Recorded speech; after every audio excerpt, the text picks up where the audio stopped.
लेकिन इस मस्जिद के अंदर जो कब्र है वो पूरब और पश्चिम की है। हम लोगों के होश की बात है कि एक यादव जी आजमगढ़ से थे, वो यहाँ इंतकाल के बाद लोगों ने उनको कब्र यहाँ पे उत्तर और दक्षिण का दिया, तो सुबह आके लोगों ने देखा तो ये पूरब पश्चिम की हो गई थी ऑटोमेटिक। तो फिर दूसरे दिन कब्र को उत्तर दक्षिण की गई और ये फिर सुबह देखा गया तो ये पूरब पश्चिम हो गया। हमारे पीछे एक मस्जिद आप देख रहे हैं साफ तौर पे, थोड़ा सा पहले इस मस्जिद को कवर करिए और पूरी तस्वीर इसकी दिखाइए, फिर इसकी कहानी के बारे में हम आपको बताते हैं। दरअसल ये मस्जिद कोई आम मस्जिद नहीं है, क्योंकि इसके अंदर जो कब्र है ना, वो कब्र पूरब पश्चिम की दिशा में है। जितनी भी कब्र आपने देखा होगा वो कब्र अधिकांशतः आपको पूरब पश्चिम के बजाय उत्तर दक्षिण को देखने को मिलती है, लेकिन इस मस्जिद के अंदर जो कब्र है वो पूरब और पश्चिम की है। इसके पीछे की जो कहानी है वो मैं आपको बताऊंगा। उससे पहले थोड़ा सा एक बार अपने कैमरा पर्सन से कहूँगा कि थोड़ा सा इधर बाहर की तस्वीर को एक बार ही दिखाएं। ये कहा जाता है कि 250 से 300 वर्ष पुराना यहाँ पर एक मस्जिद नुमा ढांचा बना हुआ है और आज भी ये पड़ा हुआ है। इसके पीछे थोड़ा सा आप दिखाएंगे तो ये इधर आप ये ग्राउंड है, यहाँ पर मेला भी लगता है, शायद मई महीने में मेला लगता है और काफ़ी दूर दूर से लोग आते हैं और मन्नतें मांगते हैं, उनकी पूरी भी होती है। इसके पीछे की भी एक बहुत अजब की कहानी वो भी मैं आपको बताऊंगा कि यादव परिवार इस मस्जिद से कितना आस्था रखता है, कितना प्रेम रखता है। रहते हैं विदेश, लेकिन मई महीने में जो मेला लगता है उस दिन कहीं से भी रहते हैं वो परिवार यहाँ पे आता है और यहाँ पर उसको यादव जी के नाम से जाना जाता है। इसके पीछे की भी कहानी आपको बताएंगे। थोड़ा सा आप अंदर आ जाइए और पूरी कहानी को विस्तार से आपको समझाते हैं। अमूमन तौर पे आपने देखा होगा कि कोई भी मज़ार हो, सैयद बाबा का स्थान हो या कोई कब्र हो, वो उत्तर और दक्षिण की दिशा में होती है। लेकिन जो आप एक बार थोड़ा सा दिखाइए, ये बाबा जी का ये मज़ार कह सकते हैं ना इनको, ये मज़ार है और साफ तौर पे ये पूरब पश्चिम को बना हुआ है। थोड़ा सा दूर से एक बार थोड़ा सा कवर करिए और दिखाइए। कुछ कहते हैं कि प्रमाण को साक्ष्य की आवश्यकता नहीं होती है, साफ तौर पे आप देख सकते हैं कि ये मज़ार पूरब और पश्चिम की है। जानकारी हमने इकट्ठा किया, सोशल मीडिया मैंने खंगाला तो इसमें ये मालूम चला कि पूरे विश्व में इस तरह की मज़ार आपको नहीं देखने को मिली होगी। मैंने कहीं सोशल साइट पे कहीं भी पढ़ा, बहुत रात भर इसके बारे में मैंने सर्च किया, देखा, समझा, लेकिन कहीं से कोई इस तरह की हमारे जहन में, हमारे नेट ने, हमारे गूगल ने नहीं बताया कि कहीं पूरे भारत ही नहीं पूरे विश्व में इस तरह की मज़ार होती है जिसकी दिशा पूरब पश्चिम को है। 250 वर्ष पूर्व यहाँ पर एक पीर बाबा के नाम से एक व्यक्ति रहते थे और कहा जा रहा है कि उनके पास बहुत ज्ञान था, उनके बारे में समझना बहुत मुश्किल था आम इंसान के लिए। अचानक उनकी मौत हो जाती है, इंतकाल हो जाता है और उनकी मान सम्मान के साथ यहाँ पे कब्र बनाई जाती है। उत्तर और दक्षिण की दिशा की तरफ से अमूमन जिस तरीके से हर जगह बनाई जाती है। लेकिन जब सुबह हुआ तो देखा गया कि ये मज़ार ऑटोमेटिक पूरब और पश्चिम को हो गई थी। हमारे साथ यहाँ की एक स्थानीय निवासी मौजूद हैं। थोड़ा सा भाई साहब आप इधर आ जाइए। इसके बारे में इसके बारे में हम आपसे इन्हीं से जानकारी लेंगे और इन्हीं से हमको बताएंगे, ये पूरी जानकारी देंगे कि क्या हुआ, वाक़या था, किस तरह का था, आखिर ये मज़ार सिर्फ यहीं पे है या फिर पूरे देश में या विश्व में। जहाँ तक मेरी जानकारी थी कि नहीं थी, लेकिन यहाँ की क्या कहानी है वो हम आपको भाई साहब के माध्यम से सुनवाएंगे और बताएंगे। देखिए, मैं मोहम्मद अबरार, ये ज़मीन पणसरा, नगरा बलिया, हम यहाँ के निवासी हैं।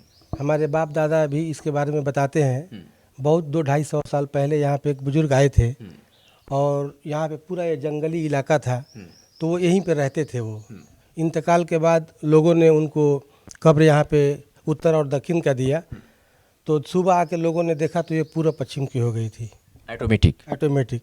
फिर यानी कि अपने उलमाओं से मसला पूछा गया कि ये पूरब पश्चिम का हो गया है तो क्या इसको उत्तर दक्षिण का कर दिया जाए। तो लोगों ने कहा कि उन्होंने कहा कि हाँ ऐसा हो सकता है।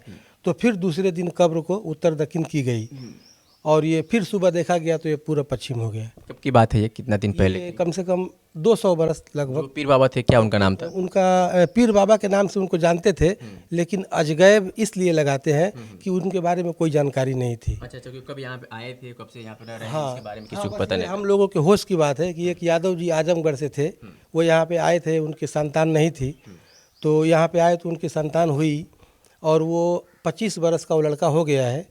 वो 22 मई को जो यहाँ पे मेला लगता है, इसमें उनका पूरा परिवार यहाँ पे आता है और 4-5 दिन रहता है। अच्छा, कहीं भी रहें वो लोग, उनके साथ कोई भी काम हो, कोई भी घटना हो, लेकिन यहाँ पे आना वो लोग नहीं भूलते हैं। यानी कि आजमगढ़ के कोई एक यादव परिवार से शख्स थे, उनकी संतान नहीं हो रही थी, तो किसी माध्यम से, किसी व्यक्ति के माध्यम से उनको जानकारी हुई कि अगर आप उस स्थान पे जाएंगे और बाबा से अपनी बात रखेंगे, अपनी मनोकामना को उनसे कहेंगे, तो शायद आपकी मनोकामना पूर्ण हो जाएगी। और उसके बाद से वो ऐसा किया उन्होंने, और आज 25 से 27 साल का उनका बच्चा हुआ, और वो देश के कोने में कहीं भी रहते हैं, लेकिन मई महीने में लगता है मेला ना? हाँ, 22 मई को लगता है मेला। ये 22 मई को मेला लगता है, तो वो पूरा अपना काम छोड़ करके यहाँ पे आते हैं और आ करके अपना श्रद्धा भाव से जो भी प्रेम करना होता है करते हैं। और उनका भी प्रेम इस गांव से काफ़ी लग गया है और यहाँ के लोग उनको यादव जी के नाम से जानते हैं। अच्छा, वो कहानी जरा बताइए कि फिर क्या हुआ जब ये वो कब्र पूरा पश्चिम में हो जा रही, उत्तर दक्षिण की जगह से पूरा पश्चिम को हो जा रही थी, फिर क्या हुआ? तो उसके बाद यानी कि ट्राई 2 बार किया गया। फिर अब लोगों ने ये समझा कि कोई मामला ये अजीब है, तो अजगैब का ये मामला है कि आखिर हम लोग उत्तर दक्षिण की देते हैं तो ये पूरब पश्चिम की क्यों हो जाती है। तो ये उसको यानी कि प्राकृतिक जो यानी कि उनके नाम पर छोड़ दिया गया, और तब से वो आज तक ये पूरब पश्चिम में है। हमारे देखने में मतलब कहीं ऐसा नहीं है। एक तो धर्म के हिसाब से हम लोग उत्तर दक्षिण देते हैं, पूरब पश्चिम को देने का सवाल ही नहीं उठता है। एक वो मौलाना मुनरुद्दीन साहब थे, वो यानी कि मऊ के बहुत बड़े आलिम थे, हमारे गांव पे एक आए थे। तो हमारे गांव के एक मियाँ साहब थे, वो भी बहुत परहेजगार थे, तो दोनों की आपस में बहस हुई। उन्होंने कहा कि मतलब ऐसा कुछ नहीं है, तो वो दोनों साथ में रात में यहाँ पे आए। तो मौलाना मुनरुद्दीन वो देवबंदी ख्याल के थे और ये मियाँ साहब बरेली ख्याल के थे। तो दोनों आपस में कुछ बातें हुई, तो यहाँ पे आए और यहाँ पे आने के बाद दुआ पढ़े। तो मौलाना मुनरुद्दीन साहब जो देवबंदी ख्याल के थे, उन्होंने खुद देखा तो ये बिल्कुल उसी तरह जिस तरह आदमी नींद में सोया हो, उस तरह ये सोए थे। तो उन्होंने कहा कि अब हम इनके बारे में कुछ नहीं कहेंगे, ये तो बिल्कुल तरोताज़ा हैं और उसी तरह जिस तरह आदमी नींद में सोता है उस तरह ये सोए हैं। ये बात हमारे यानी कि एक ये कल्लू चाचा हैं, कल्लू चाचा जिसको बोलते हैं, कलीमुल्लाह नाम है उनका, ये बात उनको हम लोग बताया, उन्होंने हमें बताया और वो आज भी जीवित हैं कल्लू चाचा। वो कहते हैं कि मतलब ऐसा एक घटना हुआ था। मौलाना मुनरुद्दीन साहब के बारे में मैं ये बता दूं, वो बहुत पहुँचे हुए थे, देवबंदी ख्याल के थे। एक बार हमारे गांव में निकाह पढ़ाए तो वहाँ पे कुआं में पानी नहीं आ रहा था, तो लोगों ने कहा कि सूखा पड़ गया है, पीने की पानी की दिक्कत है, ये कुआं पानी ही नहीं दे रहा है। तो उन्होंने दुआ किया और फिर उस कुएं में पानी आ गया और लोग पानी पीते थे। तो ऐसे बुजुर्ग टाइप के लोग जो थे यहाँ पे आए थे और उन्होंने खुद अपनी आँखों से देखा।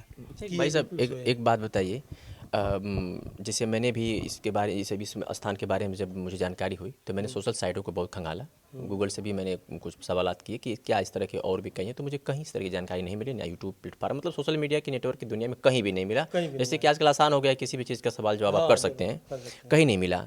तो लेकिन यहाँ पर ये पूरब पश्चिम को जिस तरीके से ये मज़ार पड़ी हुई है, तो क्या नहीं लगता है कि मतलब ये बहुत आश्चर्यचकित कर देने वाला मामला है? हाँ, ये बहुत ही आश्चर्यचकित की बात है। पहली बात, सबसे बड़ा इसका प्रमाण है कि दुनिया में ऐसा कहीं है ही नहीं है, और है तो सिर्फ यही है। और ये अगर दूर होता तो हम उसको किस्सा कहानी मान लेते। ये हमारे गांव का मसला है। हमारे बाप अपने बाप को देखे होंगे, वो उनसे सुने, ये बिल्कुल सही घटना है ये, इसमें कोई बनावटी नहीं है।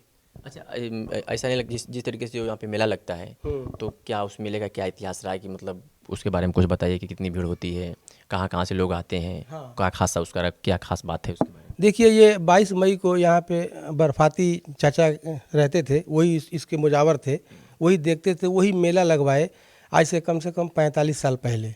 और ये मेला लगता गया हर 22 मई को, और अब तो बिल्कुल बहुत ही भीड़ होता है। अब तो प्रशासन को यहाँ पे आना पड़ता है, बहुत सारे इसमें काम होते हैं। इसके अध्यक्ष वो रब्बानी साहब हैं, जो पूर्व प्रधान मतलब रह चुके हैं, वो प्रधान थे, तो आजकल वही मेला लगवा रहे हैं, वही इसके अध्यक्ष हैं।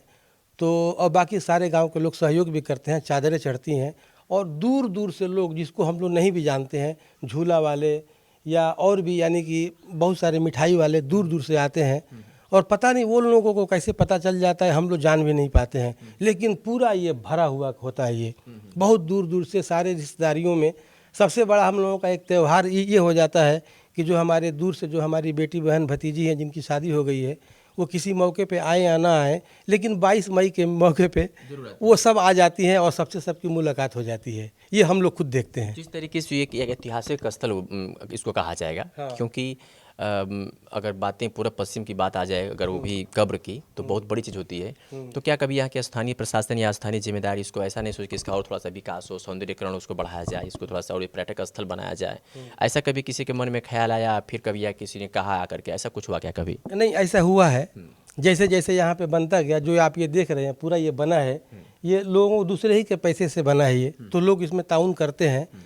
और यहाँ पे तो बीच में एक बार पैमाइश हुई थी, लखनऊ से एक टीम आई थी, जो रब्बानी हमने बताया जो पूर्व प्रधान है, वो यहाँ पे मतलब यानी कि इसको सुंदरीकरण कराने के लिए ये राज्यसभा सांसद से भी लेटर लिखवाए थे, और वो अपने प्रधानी का भी लेटर पैड पे लिख करके दिए। बहुत उसमें पैसा भी खर्चा हुआ उनका, और ये फाइल भी करीब करीब प्रोसेस में है। वो आए थे, यहाँ पे टीम आई थी, इसमें पता नहीं 45 लाख या 50 लाख रुपए के बजट से यहाँ पे इसका सुंदरीकरण करना है। आजकल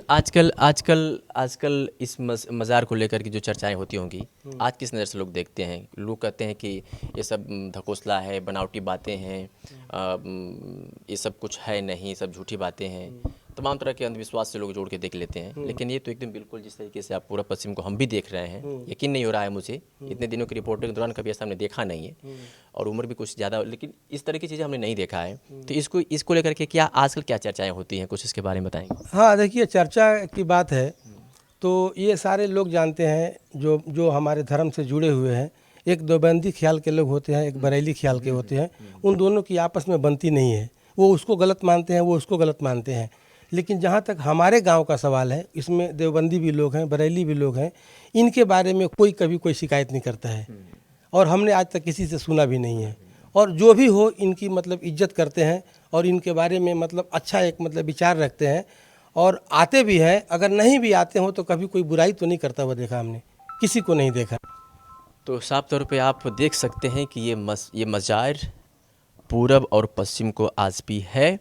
इतिहास के बारे में मैंने आपको बता ही दिया, क्योंकि पहले ये जिस तरह से इन्होंने बताया कि अब एक पीर बाबा हुआ करते थे, और जब उनकी मैयत हुई, उनका इंतकाल हुआ, तो अमूमन जिस तरीके से बनाई जाती है उत्तर दक्षिण को, लेकिन यहाँ पर जो बनाकर लोग जाते थे कब्र को, और सुबह आते देखते थे वो पूरा पश्चिम के लोग हार मान गए। बड़ा सर्च लोगों ने किया कि आखिर क्या वजह है, किस वजह से इस तरह से बातें हो रही हैं, लेकिन हार मान गए। तो भी इस पूरा पश्चिम को ही छोड़ दिए, और आज तक ये पूरा पश्चिम को यहाँ पे ये मज़ार पड़ी हुई है। और बलिया का इतिहास तो आप जानते ही हैं कि बलिया का इतिहास अपने आप में एक अनोखा है, और उसी इतिहास में एक ये भी कड़ी है जिसको आप साफ देख सकते हैं कि ये भी एक बलिया में एक अनोखी चीज़ है, जिसकी कल्पना आप कर भी नहीं सकते हैं। और सारी जानकारी मैंने आपको इस वीडियो के माध्यम से आप तक पहुंचा दी है। आपके नज़र में कोई अगर इस तरह की है तो कमेंट सेक्शन में ज़रूर बताइएगा, और इस मज़ार के लिए, इस बाबा के लिए आप क्या कर रहे हैं, क्या कर सकते हैं, वो भी इस कमेंट सेक्शन में बताने की